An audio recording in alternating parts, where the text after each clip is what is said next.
Where your treasure is, there will your heart be also. God has hidden unlimited treasures in His Word. Every time we open it, we can discover a new treasure, or admire an old one. What will we find today? Let's dig in. Here's Carla Early with Treasure Hunt in the Word. Yesterday we looked at what prayer is from James 5:16. Let me read it again. The effectual fervent prayer of a righteous man availeth much. If you noticed, we didn't talk about that last part. First, look at what it does not say. It does not say that the energetic, passionate, persistent prayer gets answered the way the righteous man wants. But it does promise that his prayers will make a difference. If you go back to Abraham's prayer in Genesis 18, Abraham didn't specifically ask the Lord to spare Lot. He asked the Lord to spare Sodom and Gomorrah for the sake of a handful of righteous people. When God and Abraham parted ways, God knew, and Abraham probably suspected, that there weren't even 10 righteous men in Sodom and Gomorrah. God knew He would not spare the cities, but He listened to Abraham and honored his heart's desire and spared Lot, going to great lengths to do so. I find it interesting that the Bible indicates that Abraham didn't know that God had spared Lot. In Genesis 19:27 and 28, Abraham got up early and rushed out and looked over the plain. What did he see? Destruction.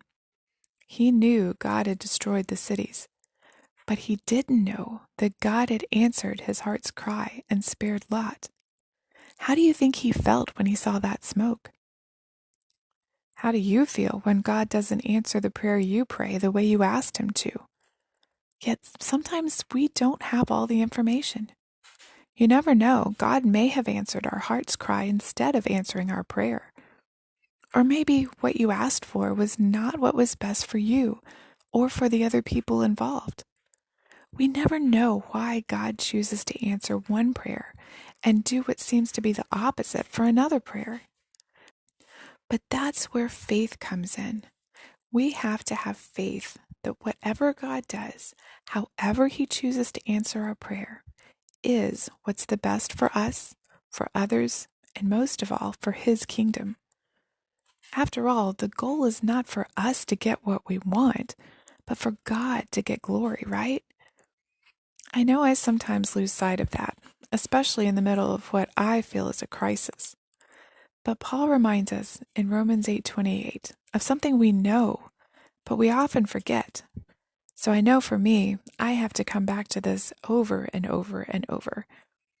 Paul says, we know that in all things, God works for the good of those who love Him, who have been called according to His purpose.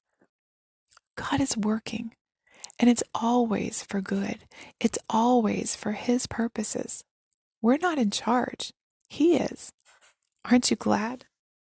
You can contact us at treasurehuntintheword@gmail.com.